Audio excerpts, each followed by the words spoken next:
Okay, I'm gonna have to tell you my entire story, so, you're gonna have to kind of visualize it. I can't really do anything else.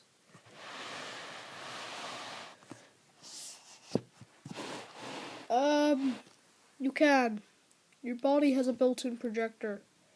We just need to hook you up, and then you can display from memory.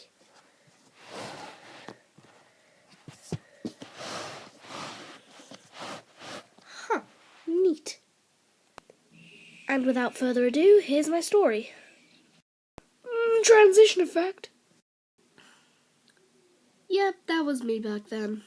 I was part of a traveling freak show, in case you couldn't tell by that on my chest. That right there is a Unity piece. The same one found on a creature. You know, the thing that lets them unite. But at the time, since we didn't even know of Toa and we had a vague understanding of creatures, people just thought I was a freak. Hence why I was in a freak show. They called me Gearless Boy because of the, surprising lack of gears in my body. Though thanks to the material that would have taken up a gearbox, it instead went to my bones, making me a little more taller in stature, but a lot more transparent. Yeah, you could actually see through my hands because of an imbalance of chemicals. Yeah, not the most pleasant thing in the world. I did have other friends in the freak show. There was Amarak and Tubby. Well, their names sounded like that. I don't think that was their actual names. But all of my problems changed when I ran into a Kimu. Literally. Ow! All of my arms. All two of them. They hurt. Ugh. Aren't you that guy from the carnival act? Please don't make me go back there. It's torture. How many meals a day do you guys get? They say that having a meal every 2 days is healthy for you if you're a freak show member. You're coming with me.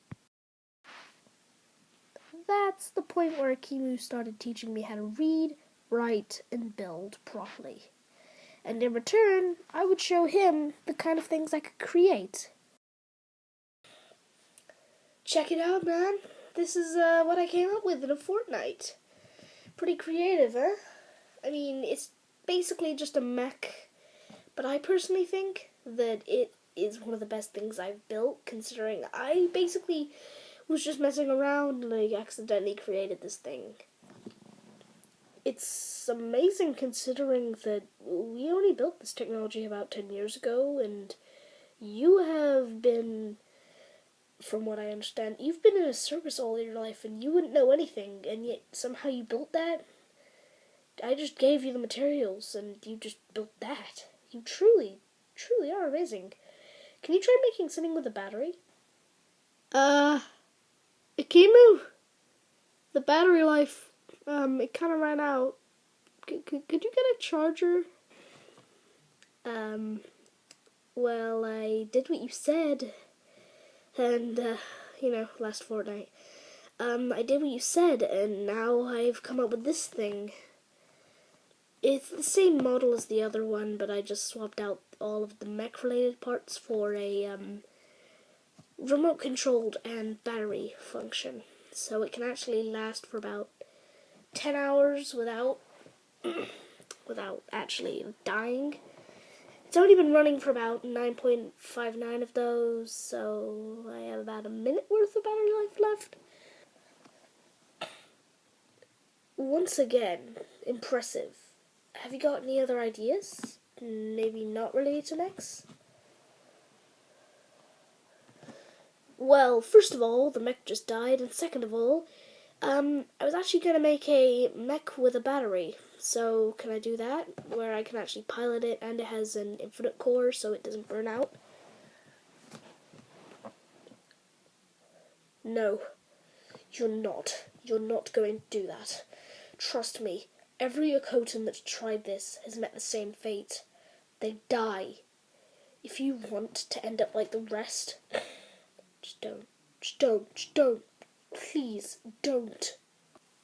Yuxart, this is a dangerous game that you're playing. Ikimu, please. The odds of this thing setting on fire is a 1 in 100. The odds of one of the fail-safes failing adds an extra, I don't know, 1,000. So that's 1 times. So then we need to do 1,000 times 100. Odds of all 5 of them failing, we have to do like 5 million times 100. Do you seriously want to do the math for that? You need to Oh, I have spontaneously combusted. Luckily, the eject button will, Oh, come on, the eject button failed? Okay. Just gotta use the unlink... That failed too? Well, I'll just use the... That failed? Seriously, that's like all of them. All of them have failed. The only one left is the manual. And that didn't even work. It's like someone switched my battery out. It's like someone tried to sabotage me. If we dump them into the parts box, nothing goes to waste. Just do it.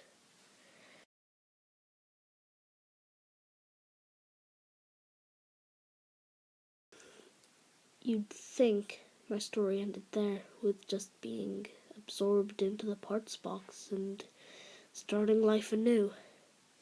But no, fate had other plans.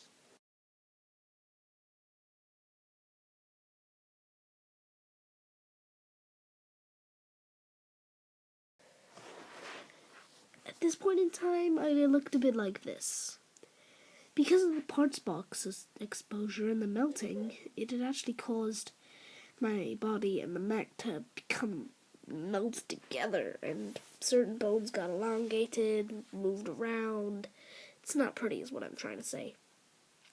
But then I realized there was a piece sticking in through my arms. I think that angle allows you to see it.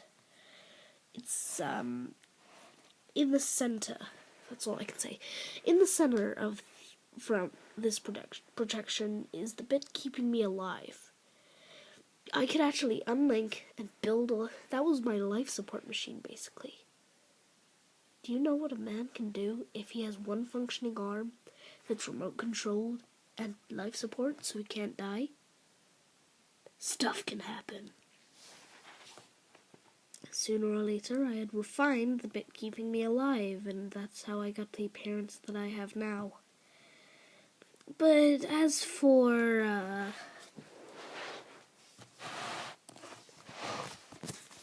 that mess, well, let's just say they got turned to Yuxart Mark 1. Some of them, however, couldn't be used, so they're still there, probably rotting away. Except for my original body, though I encased that in liquid metal. Well, that was one heck of a story. Yeah, that was like way longer than something I'd expect to hear about a guy like you. Yuxart, your body's done now. You can get back into it. Oh, finally, I don't have to be small. Jeez. Oh God, this is probably one of the worst things that ever happened to me.